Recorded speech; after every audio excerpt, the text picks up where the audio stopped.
nós nos encontramos na Casa Espírita, nessa noite tão agradável, e sempre coloco,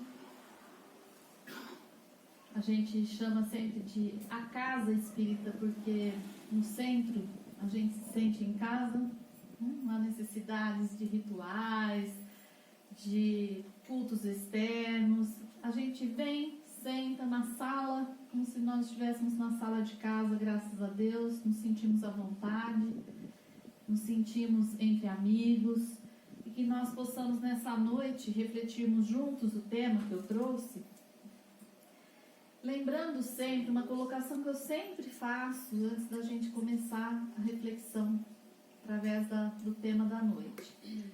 Todo tema é sempre útil, né, para nós refletirmos sobre nós.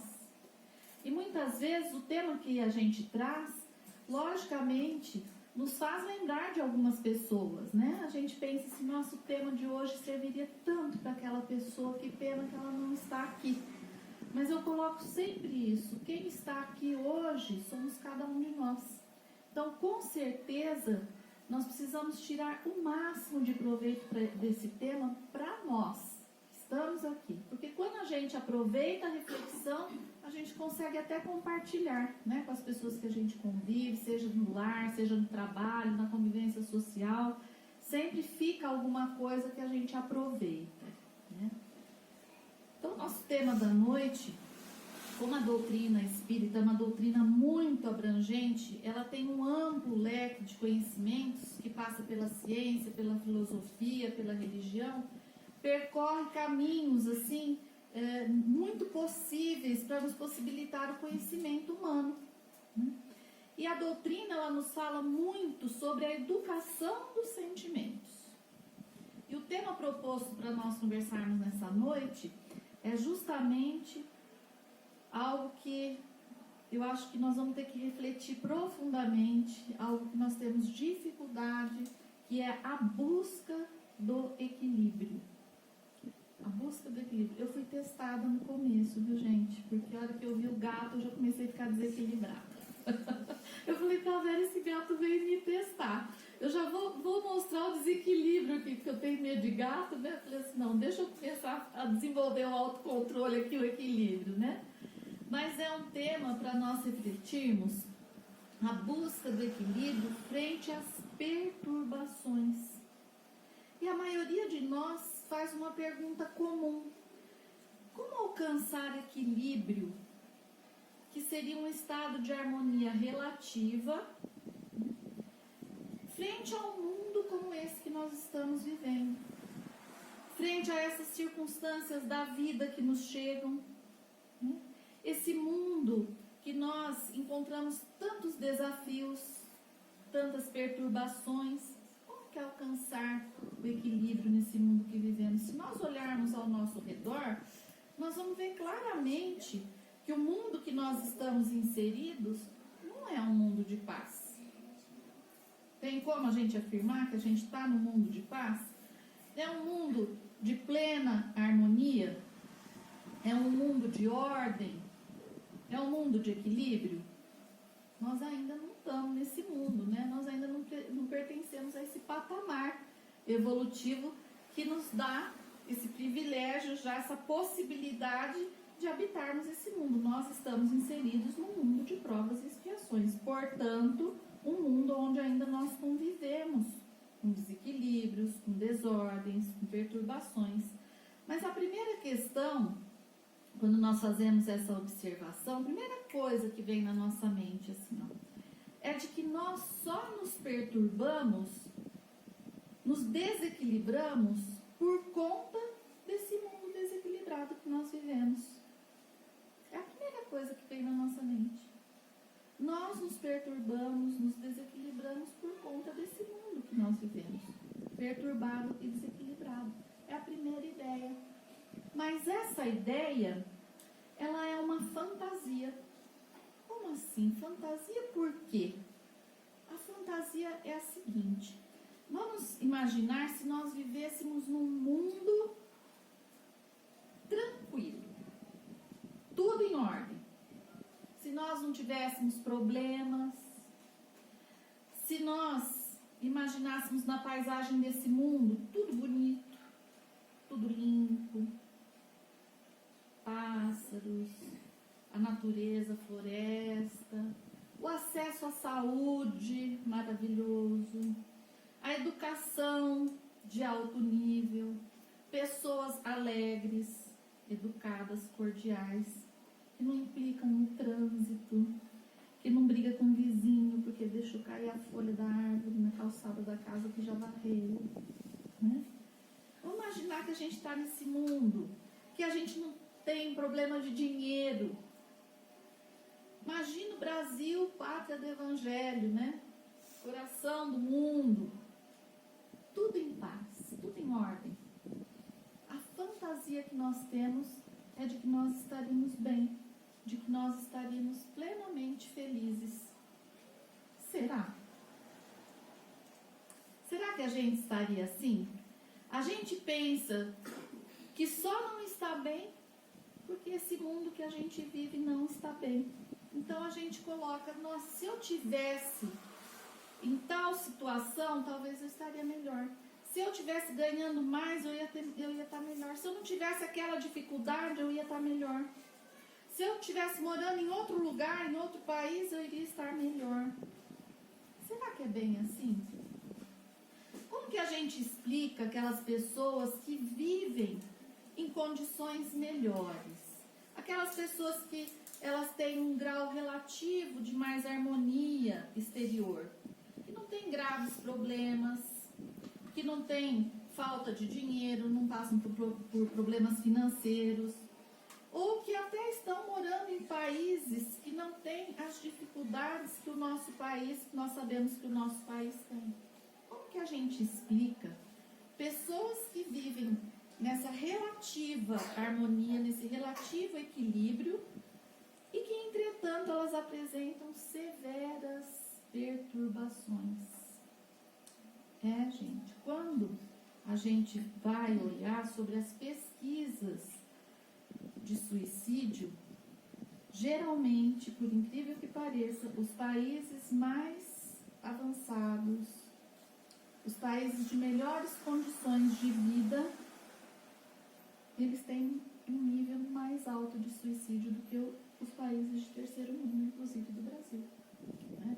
Até tem uma moça que ela, eu não me lembro exatamente que país que ela mora, se é na Bélgica, algum país europeu, que ela vem para Bebedouro, às vezes, uma vez por ano, porque ela tem a mãe aqui, e ela é médica lá nesse país dela, e ela sempre comenta que é um país lindo, de uma acessibilidade a tudo de uma forma muito tranquila, muito viável, que eles têm níveis assim de cultura, de acesso à saúde, de educação, e muito bons, e o índice de suicídio lá é muito alto, a ponto que ela falou assim que quase que todos os dias, quando eles vão pegar o metrô, está sempre atrasado os trens por conta de pessoas que infelizmente cometem suicídio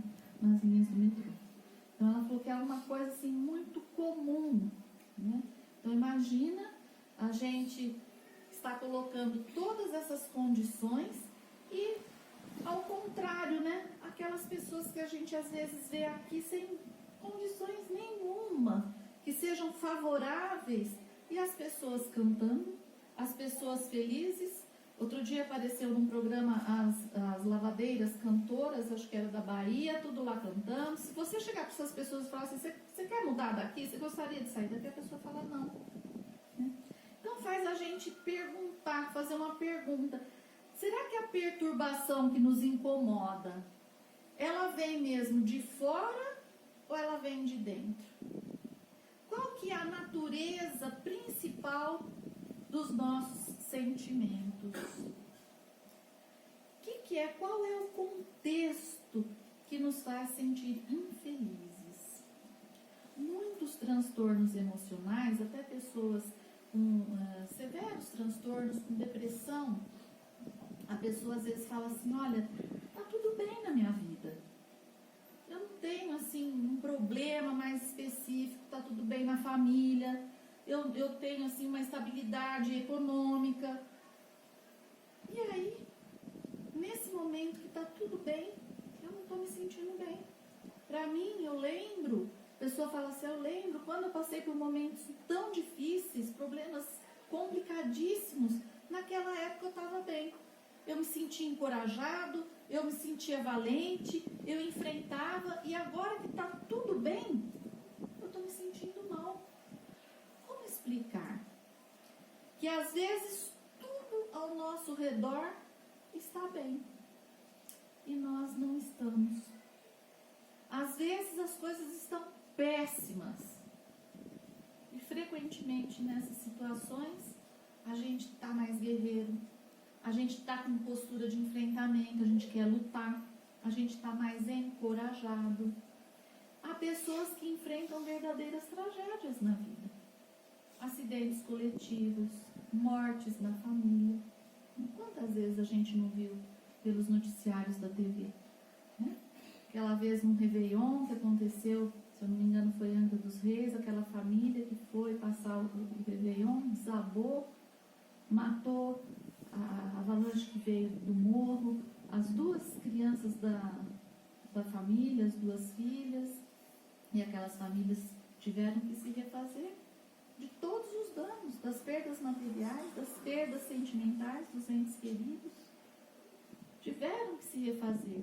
E as pessoas têm uma postura nessa hora de enfrentamento, uma postura de superação que vem nos servir de exemplo.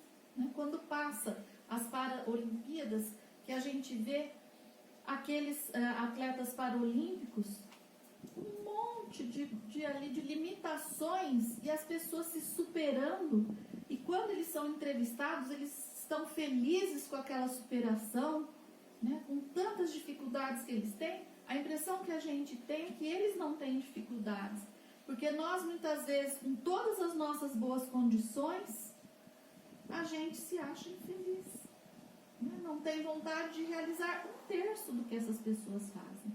E quantas vezes no nosso dia a dia a gente para valorizar a condição que nós nos encontramos?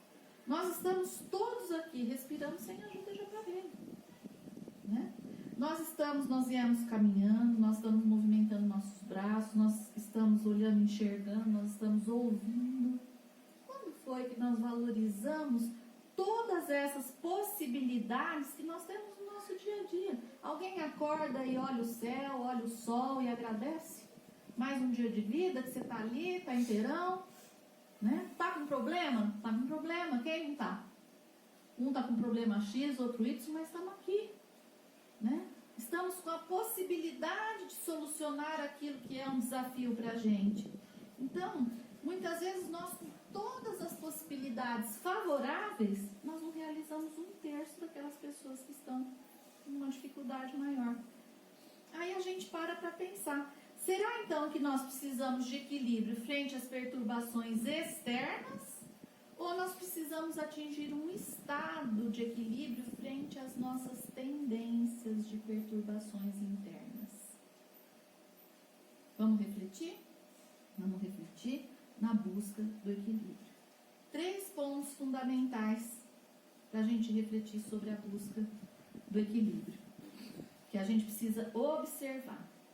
Muita gente, muitos de nós têm a ideia de que equilíbrio é a gente estar numa situação que a pessoa está ali e dali ela não precisa se mexer, não precisa sair. O equilíbrio como se fosse uma espécie de um lugar onde não tem problema nenhum, onde não haja nenhuma oscilação. Mas olha que interessante, gente. É bom a gente sempre lembrar que equilíbrio só existe de fato quando nós estamos em movimento. Vamos dar um exemplo simples? Pega uma bicicleta, fica em cima da bicicleta parado, sem rodinha. Vê se a gente consegue ficar. A não ser que for um malabarista, mas vai ficar pendendo para lá e para cá. Quando é que a gente consegue se equilibrar na bicicleta? quando a gente põe a bicicleta para se movimentar, para andar, né? Sai meio que, mas vai, né? Uma hora a gente vai. Então, quando ela está em movimento, é que é possível atingir o equilíbrio. Então, equilíbrio, gente, não tem nada a ver com inércia. Equilíbrio não combina com inércia, com estagnação, com não sair do lugar. Equilíbrio combina com movimento. Quando a gente está estagnado ou está na inércia, a gente entra em desequilíbrio. Aí a gente lembra daqueles ditos populares, né? Aqueles, olha, a cabeça vazia é oficina, né? A enxada que fica parada, ela vai criar ferrugem, não é assim? Então, quando a gente tem essa noção da inércia, quando a gente entra nessa noção de inércia achando que vai ficar tudo bem, nós estamos correndo o risco do desequilíbrio. Quando uma estrutura permanece muito tempo sem se movimentar, ela se desequilibra. A estrutura social, se não tiver um movimento social que vai modificando, vocês já imaginaram? Não vai ter progresso, não é? Se você pega uma firma, uma indústria de alguma coisa, se ela não se movimentar, ela vai estagnar, ela vai ficar obsoleta. Quando eu estava fazendo isso, eu estava lembrando quantas coisas se modificaram em tão pouco tempo. Quando a gente lembra o tamanho que era uma antena parabólica, era uma nave espacial. Né? Hoje está desse tamanho. A televisão, gente, lembra? A gente pegava de 2, assim, carregava, era aquele peso. Hoje é dessa finura. Um celular era um tijolão. Né? Hoje você pega um celular, é a coisa mais fina. Então, tudo tem que ter uma movimentação para a evolução, para o progresso. Assim também como nós, né? Na dinâmica da vida. Se na família a gente não fizer um movimento, né? Um movimento de acompanhamento, de evolução, vai ficar aquela família arcaica, que entra em desequilíbrio. Com os filhos, as crianças estão aceleradíssimas hoje, rápidas. Se os pais não se abrirem, não abrir a cabeça para acompanhar aquele filho, como é que faz? Como é que ele vai lidar com o que vai chegar? Aquelas pessoas que muitas vezes estão no trabalho, o empregado e o empregador, e não se recicla, não se modifica, ele vai ficar fora, ele entra em desequilíbrio. Então nós vamos vendo que às vezes tem pessoas muito resistentes, que falam assim, olha, eu nasci assim, você sempre assim, a síndrome de Gabriela, né? Vou morrer assim. Então são os cabeças duras. Então, às vezes a gente encontra aquele velhinho até simpático, mas a gente fala, caducou, não é? Porque a pessoa que não movimenta o pensamento, ela vai desequilibrar. Ela não vai acompanhar o progresso. Então, significa que equilíbrio, gente, é uma capacidade que nós temos de movimentarmos em diversas paisagens. O que isso quer dizer? Quando a gente pega uma bicicleta que a gente não sabe andar muito, depois a gente começa a andar. A gente vai andar pela rua de asfalto que é lisinha, a gente vai andar pela estrada de terra, né, que muitas vezes tem desníveis, e a gente vai andar por vias esburacadas. O que quer dizer essa comparação? É mais ou menos como a gente em relação à vida. Nós não vamos estar na vida assim, ó, retinho. Porque nós ainda somos espíritos aprendizes, nós estamos aprendendo a viver, então nós vamos ter hora que a gente vai pegar a bicicleta para tentar se equilibrar, e vai levar tombo, vai ralar o joelho, vai ralar o cotovelo, mas aí a gente levanta e vai e tenta de novo, porque a gente não vai andar só nas vias de asfalto, nós vamos andar naquelas estradas que são também, que tem ali as ondulações. Isso é a vida. Cada instante, cada momento da nossa vida, vão chegar situações que nos colocam em desafio. Que vai nos proporcionar esse desafio? Um movimento. Movimento do quê? De coisas que eu preciso mexer dentro de mim para transformar. Não é? Quantas vezes a gente deixa quietinho no porão, lá de dentro da gente, guardado uma coisa que a gente não quer transformar? E a vida vem, a vida é sábia. Ela te cutuca naquele ponto fraco que você precisa mexer, ela não deixa ninguém passar em branco, né? Então, o primeiro aspecto para a gente buscar o nosso equilíbrio, o primeiro aspecto que nós temos que observar é a nossa relação conosco mesmos. É o saber de si. É fácil saber de si? Não é fácil. Saber de si nos garante uma confiança, uma segurança para lidarmos com a vida em qualquer situação e nos mantém em equilíbrio. De forma simples, quando a gente lembra das histórias do Chico, ele com aquela humildade toda, né? Que não gostava de ser arrogante com ninguém. Uma vez uma mulher chegou perto dele, encontrou na rua e falou para ela: ô fulana, tudo bom? Ele falou: vamos entrar aqui nesse bar tomar um café. Ela olhou para ele e falou assim: Chico, imagina nós vamos entrar no bar tomar café, vamos em casa. Mas por quê? Ela se sentiu vulnerável de entrar. Por que iam pensar dela entrando num bar para tomar um café? E o Chico falou: minha filha, quando o espírita entra no bar, o bar se torna um lar, naquela simplicidade dele. Mas o que ele quis dizer com isso? E quando a gente sabe de si, quando a gente está no controle de si, não são os fatores externos que nos influenciam. Não é o lugar, não são as pessoas. Ele sabia de si, ele podia entrar em qualquer lugar. Tanto que uma vez o pai dele pede para um amigo levá-lo num prostíbulo. E ele vai contrariado. Chega lá, elas reconhecem ele. Eles falam, ele nunca chamou as trabalhadoras de lá com um nome pejorativo. Ele falava as irmãs que trabalham com as energias sexuais. Ele não as ofendia. E ele entra, ele é reconhecido por elas. Quando ele é reconhecido por elas falam assim: vamos, Chico, então, vamos fazer uma oração, aplica um passe aqui, não sei o que. De repente o prostíbulo virou um centro espírita, né?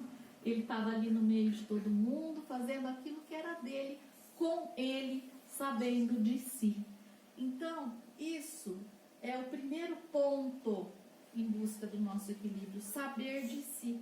E é um ponto muito delicado, gente, porque nós temos uma grande dificuldade em olharmos para nós mesmos. Será que eu estou falando mentira aqui? Qual que é a nossa maior facilidade? Observarmos a vida dos outros, criticarmos a vida dos outros, julgarmos. Se a gente falar de um parente, o que a gente vai falar? Daqueles que a gente mais adora, então. Toda a lista de defeitos que aquela pessoa tem, não é? A gente vai falar isso, aquilo, a gente sabe todos os desvios de comportamentos daquela pessoa. Quando a gente vai falar de alguém da nossa convivência social, que aconteceu alguma coisa, a gente vai malhar o que daquela pessoa? O lado de desequilíbrio daquela pessoa.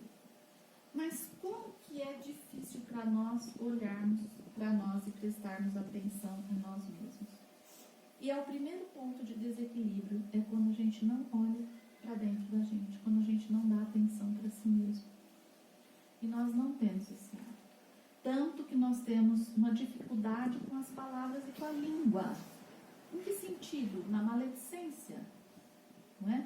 Porque é uma coisa muito fácil para nós, a maledicência. E chega até a ser cruel. Como nós comentamos a respeito da vida alheia. Como nós julgamos as pessoas. Eu estava vendo outro dia a colocação de um menino, ele fez um texto, filho de um artista conhecido e famoso, e que estava sendo muito zoado na internet, nas redes sociais, por causa da condição do alcoolismo, das coisas que ele vinha causando, por causa da droga, do alcoolismo. E o menino então fez um texto colocando que tudo aquilo machucava muito ele. Porque as pessoas estavam falando de um estranho, né? As pessoas estavam falando de quem elas não convivem no dia a dia. Mas para ele, aqueles comentários, as pessoas estavam falando da dor dele, da dor do pai dele, das fragilidades do pai dele. Então, que aquilo estava sendo cruel para ele e para a família dele. E muitas vezes, gente, nós fazemos isso. Às vezes não de forma tão explícita, mas a gente pega o telefone e fala, você ficou sabendo o que aconteceu com fulano? Você viu?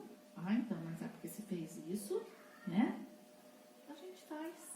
Então, olha como nós temos que tomar cuidado com essa conduta do externo, porque nós, voltando no tempo, lembramos da passagem de Jesus, quando a mulher adúltera está na praça para ser apedrejada, quando Jesus propõe, atire a primeira pedra quem estiver sem pecado. A pedra, o que significa a pedra? A pedra é terra. Terra é humus. Humus significa a humanidade que nós temos dentro de nós. Quando nós atiramos a pedra, nós estamos atirando a nossa humanidade no outro. O que significa isso? O que é a nossa humanidade? Tudo que a gente ainda carrega de imperfeição.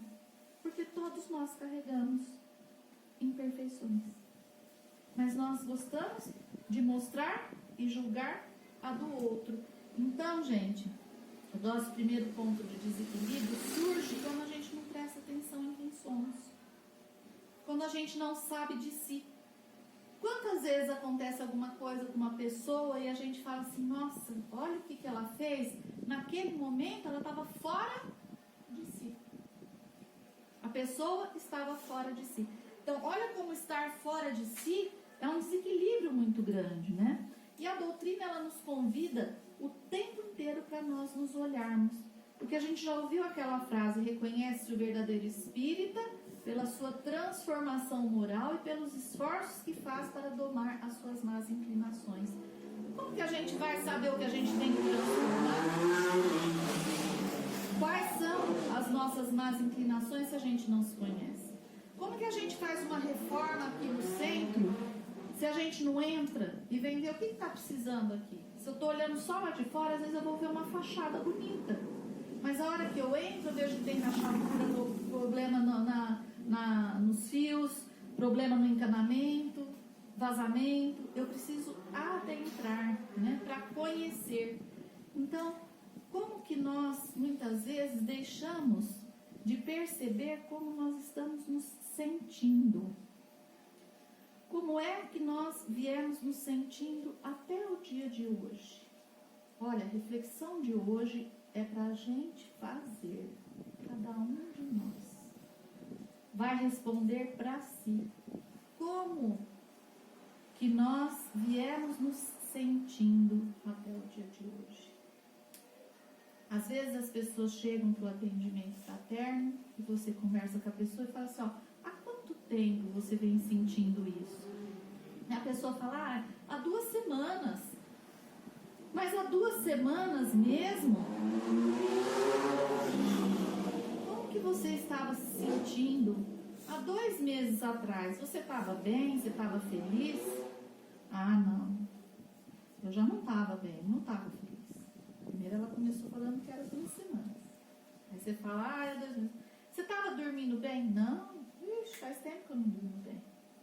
E como que foi o seu Natal? Foi péssimo. E o seu ano novo? Uma tragédia. E o seu aniversário? Nem comemorei.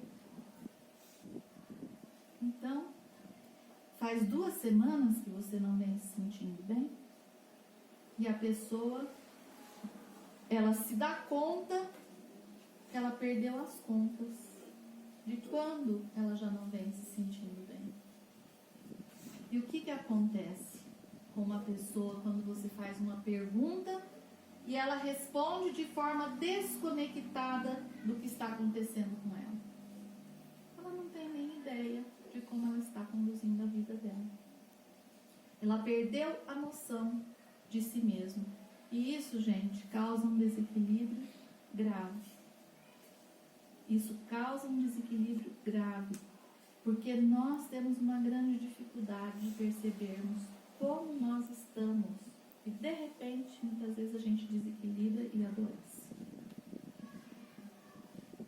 Nós achamos, muitas vezes, que os outros, que o mundo, que o país é a causa do nosso desequilíbrio. Mas o ponto primeiro de desequilíbrio é quando nós perdemos a conexão conosco mesmo. Quem somos, como somos, o que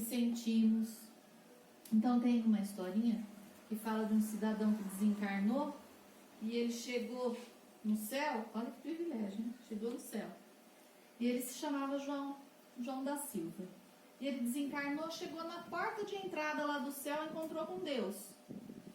E encontrou Deus na porta e Deus fez aquela pergunta básica para alguém que desencarna e está na porta de entrada.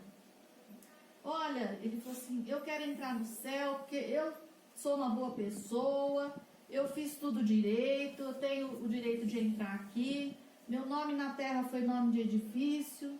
Aí Deus responde para ele, aqui é difícil, né? Mas ele fala assim, não, eu quero entrar. E Deus então lhe pergunta, mas quem és? E ele responde assim, eu sou o João da Silva. Mas eu não perguntei o seu nome. Eu perguntei quem és. Ele pensa, diz assim, eu sou o João da Silva. Eu exatamente, eu não sei. Eu sei que eu sou o João da Silva, né? Deus olha para ele e fala, quem és? Ele fala, bom, acho que eu tenho que falar alguma coisa, alguma credencial, algum cargo, né, que eu tive. Eu sou o João da Silva e fui professor. Querendo, né, quem sabe como professor entrar pelo menos no céu, né? Mas eu não estou perguntando a sua profissão, eu estou perguntando quem és. Bom, eu acho que eu tenho que dar uma credencial religiosa. Eu sou João da Silva, fui palestrante no Centro da Vera. Vera, não vou falar isso, viu? Porque se a gente fala que foi espírita e trabalhou no centro, muito será cobrado quem não foi dado, não vou falar. E aí Deus pergunta, eu não falei qual foi a sua profissão, não estou te perguntando isso, qual foi a sua religião, eu só estou te perguntando quem és. E ele pensa mais um pouco, pensa e dá a resposta que talvez nós todos daríamos. Eu não sei. E o que Deus fala para ele? Então retorna, volte à sua casa. Que casa é essa? Sua casa interior. E vai descobrir quem és. Porque para entrar nos céus, você precisa saber quem é. O céu, gente, é apenas uma metáfora. É um estado de equilíbrio, interior. Um estado onde a gente consegue administrar as próprias dificuldades. O céu não é um lugar de felicidades, senão para aquele que consegue lidar bem, com autocontrole, diante dos desafios e das dificuldades da vida. Então, se relacionar consigo mesmo, sentir os seus sinais, identificar aquilo que não está bem, o que te perturba, o que te tira o sono, o que te deixa ansioso. É a primeira tarefa do autoconhecimento, para a gente começar o primeiro ponto na busca do equilíbrio. E para isso, gente, a gente precisa da primeira virtude que está lá no Sermão da Montanha, que nos fala a respeito da humildade. Sem humildade, a gente não faz esse exercício do autoconhecimento. A gente fica naquele vício que nós colocamos do julgamento da vida alheia, de falar dos outros, de criticar os outros, de responsabilizar o mundo, o país, os cunhados, os parentes, tudo pela sua infelicidade. Então a gente precisa de muita humildade para fazer esse processo do autoconhecimento. Hoje nós estamos fazendo aqui, ó. De que forma que a gente faz? Hoje nós estamos fazendo. Nós estamos refletindo sobre nós, olhando para a gente, olhando para cada um, falando assim, ó, onde é que eu estou? Onde é que eu estou? Como que eu consegui chegar até aqui hoje? Não é até aqui local sempre. É até aqui hoje, na nossa vida. Onde isso vai me levar? A minha conduta, as minhas escolhas, aonde eu quero chegar? O que está fazendo sentido na minha vida no dia de hoje? Como que eu estou me sentindo? sabiam que o corpo pode ser uma forma de autoconhecimento? O corpo. Uma dor no corpo pode nos levar a nos conhecer. Vocês já perceberam que às vezes a gente não melhora de um determinado sintoma? Você vai em médico, vai, trata, toma remédio e nem a medicina às vezes acha explicação para aquilo que você tem. Se a gente for prestar atenção no mais profundo da nossa história, da história de quem está desse jeito, a gente vai descobrir alguma informação que está ligada à condição emocional da pessoa. Está relacionada à vida pessoal daquela pessoa. E aí nós apresentamos os sintomas psicossomáticos. Então, o corpo muitas vezes nos avisa que tem algo errado. Aquela gastrite que a gente não consegue tratar. Às vezes foi uma encrenca antiga que a gente acha que superou. Que às vezes a gente não lembra mais diretamente. Mas ela está lá. Ela faz parte do nosso emocional ainda. Uma tristeza profunda que nós não mexemos mais. Uma mágoa, uma decepção que supostamente nós superamos, mas que ainda está lá dentro da gente, um trauma.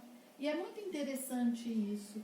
Faça um programa, que às vezes eles até implicam em casa, falam, você fica assistindo isso? Porque eu fico vendo a luta das pessoas, eu gosto de assistir, apesar que não é difícil ali, alguém aqui já deve ter assistido, Os Quilos Mortais. As pessoas estão enormes, presas àquele corpo, àquela obesidade, e numa luta, porque a pessoa está compulsiva com a comida, ela não consegue vencer aquilo. Quando ela vai na terapia, tem sempre um fundo emocional para aquele distúrbio alimentar. Muitas foram abusadas sexualmente, outras acharam que foram abandonadas, então as pessoas se autocompensam. O único prazer que elas relatam ter, o momento de felicidade, é na hora de comer alguma coisa boa. Então elas perdem o limite, né, do que estão fazendo consigo mesma.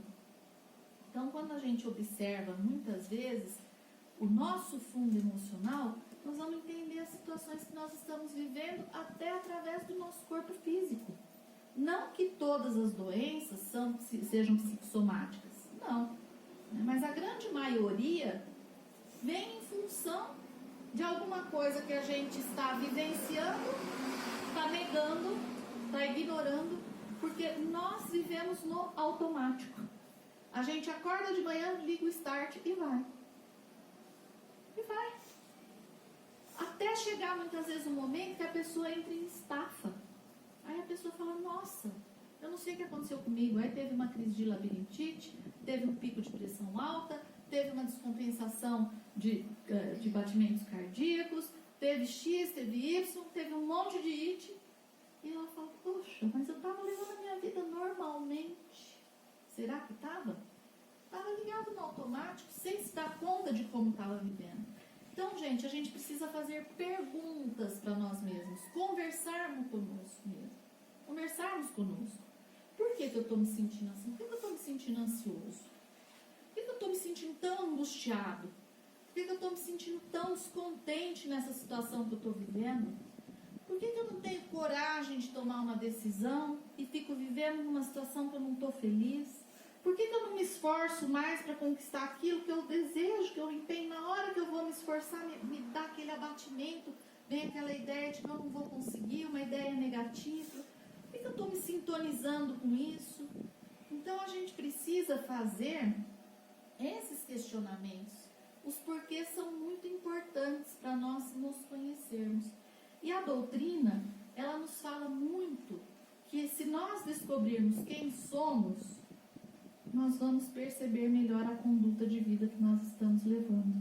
Nós vamos perceber melhor as escolhas que nós estamos fazendo. Nós vamos perceber melhor as sintonias que nós estamos estabelecendo.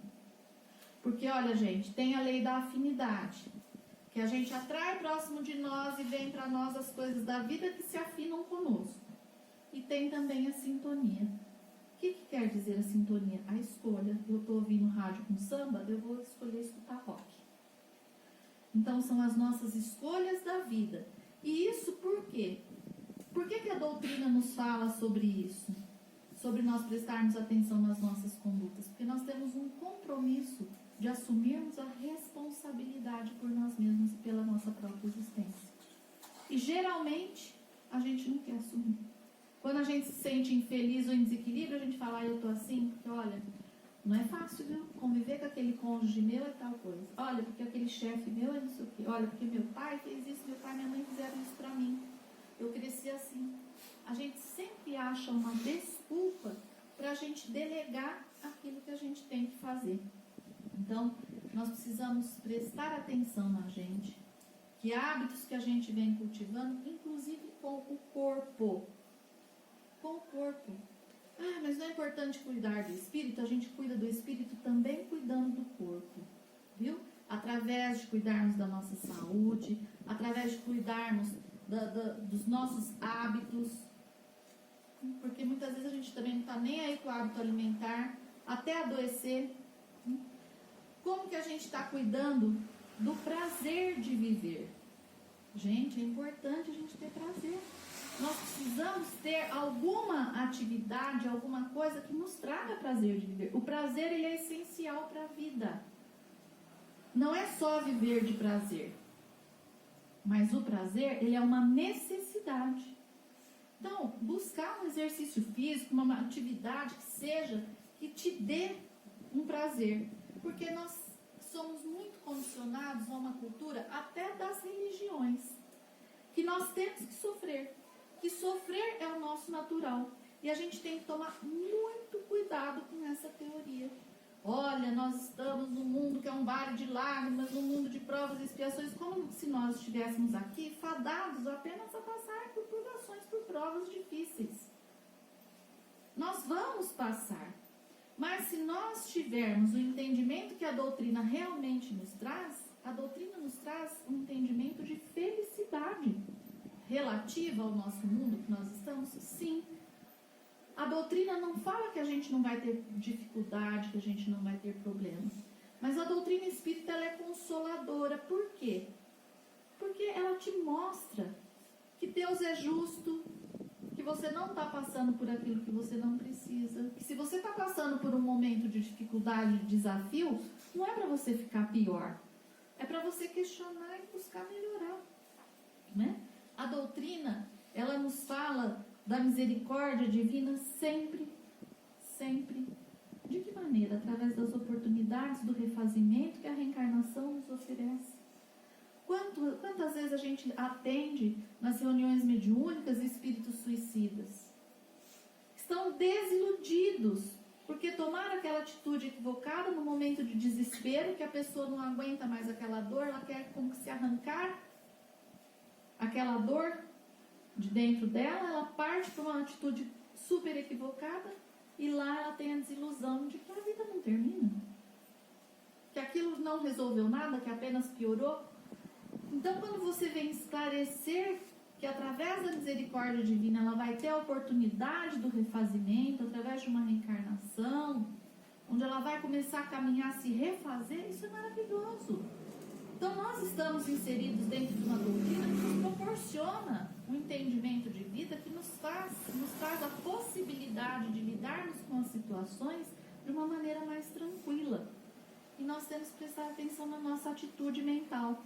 Meu pai costuma falar sempre uma frase que eu marquei hoje aqui para trazer para vocês. A força que te impele para a frente é a decisão firmada em sua mente. Então, é a nossa atitude mental aquilo que vai determinar os caminhos que a nossa bicicleta vai percorrer. O segundo ponto importante para o nosso equilíbrio é a nossa relação com os outros.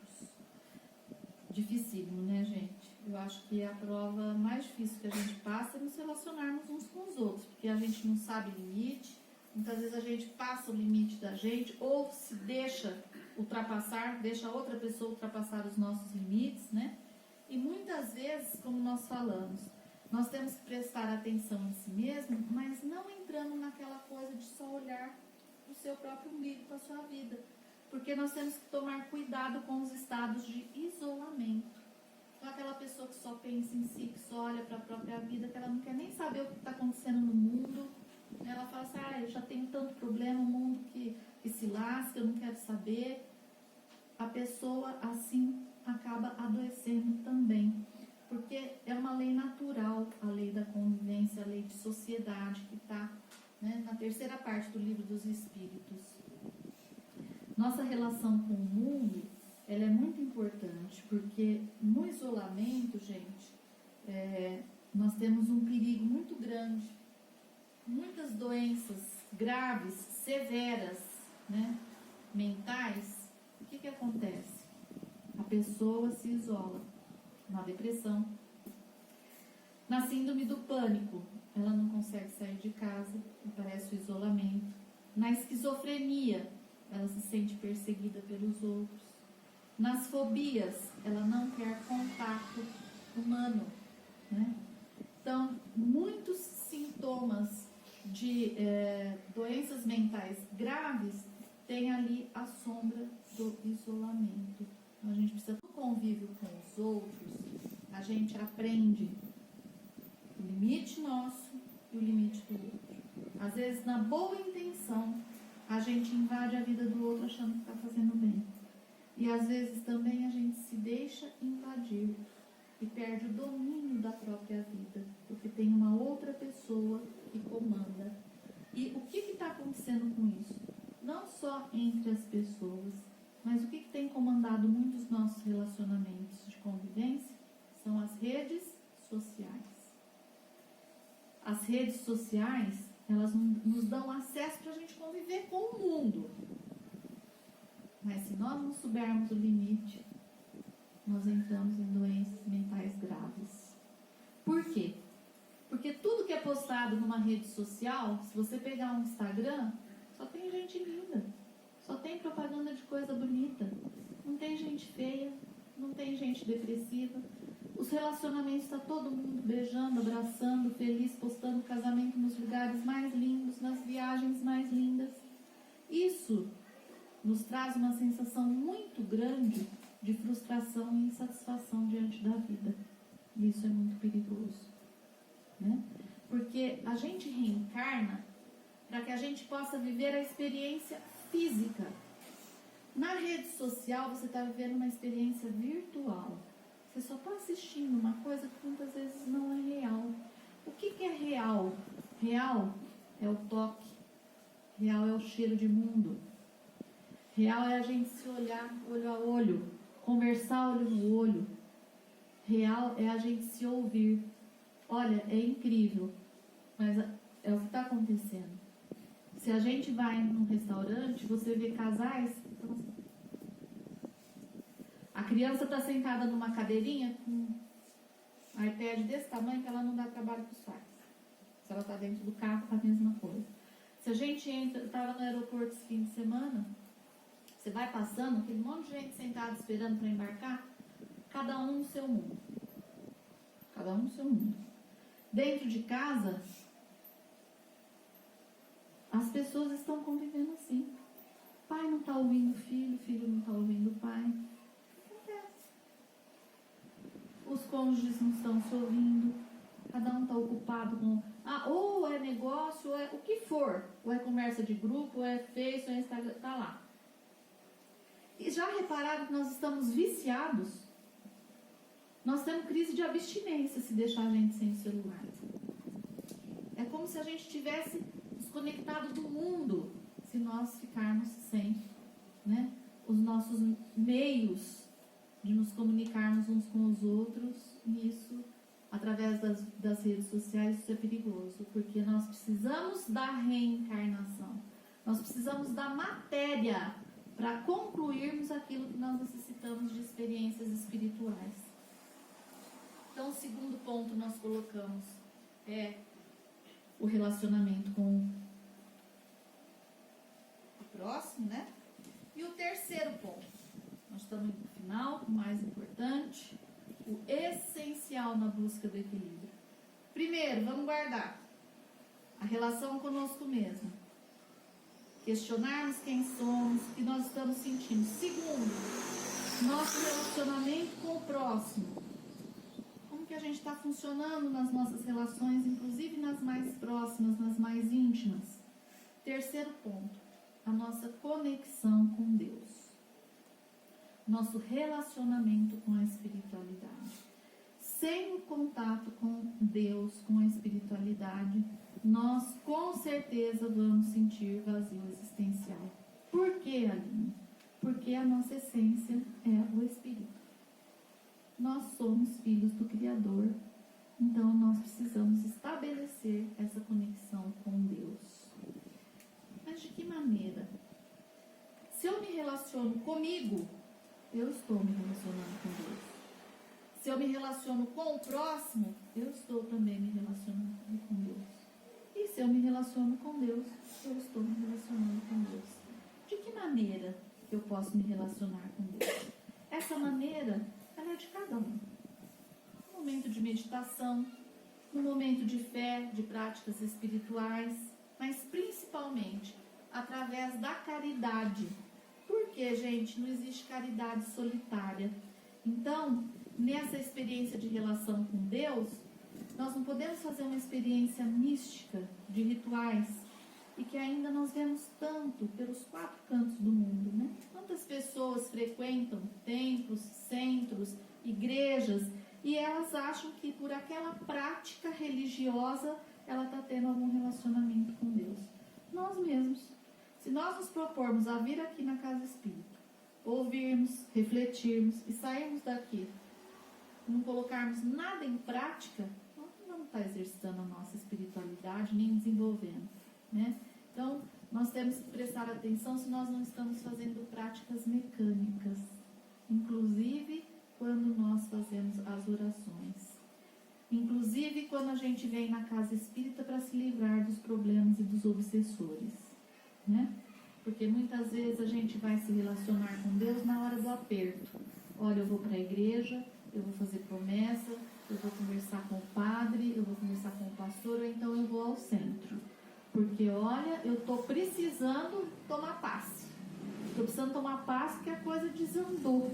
Então, vou lá, vou pôr meu nome no caderno e vou pedir para que tire os obsessores, para que me livre dos problemas. Grande ilusão. Não vai acontecer isso, né? Nós vamos facilitar, ajudar, através da Casa Espírita faz esse trabalho. Mas o trabalho mais importante é nosso. Então, se eu quiser encontrar equilíbrio, não vai ser por coisas externas e da boca para fora que eu vou conseguir. Porque eu posso receber o passe, pode ter um trabalho da equipe espiritual e a hora que eu sair ali na frente, meu pensamento vai me ligar a uma sintonia que eu vou atrair os obsessores novamente. É que nem uma dona de casa que limpa um camarão na pia, pega aquela casquinha do camarão, deixa no lixinho da pia. O camarão ficou limpinho ali para usar. Mas começou a juntar mosca de novo. Por quê? Ela vai pegar um pano de prato e vai começar a matar mosca. Mas não para de juntar mosca, porque o lixinho ainda está lá. Está lá o lixo com a casca do camarão. Então, se a gente não fizer essa limpeza integral, que é lá de dentro, a gente não encontra com Deus. Deus está em toda parte. Em toda parte. Mas qual é a mais próxima de nós? É dentro de nós. Então, que nós possamos sair daqui sem a ingenuidade de imaginarmos que nós vamos encontrar um mundo melhor que nos forneça um equilíbrio que nós esperamos. Porque essa busca do equilíbrio, ela é um estado relativo de bem-estar, mas que é da nossa própria competência. Eu vou deixar para todos nós uma pergunta básica para a gente fazer como tarefa, mesmo aqueles que estejam se achando equilibrados. Pergunte para você mesmo: quem és? E procure responder. Jesus nos abençoe, nos oriente, nós possamos pegar a nossa bicicleta da vida e rumarmos aí pelas estradas, aprendendo a nos equilibrar, a lidarmos com a vida da melhor maneira possível. Jesus nos abençoe hoje e sempre.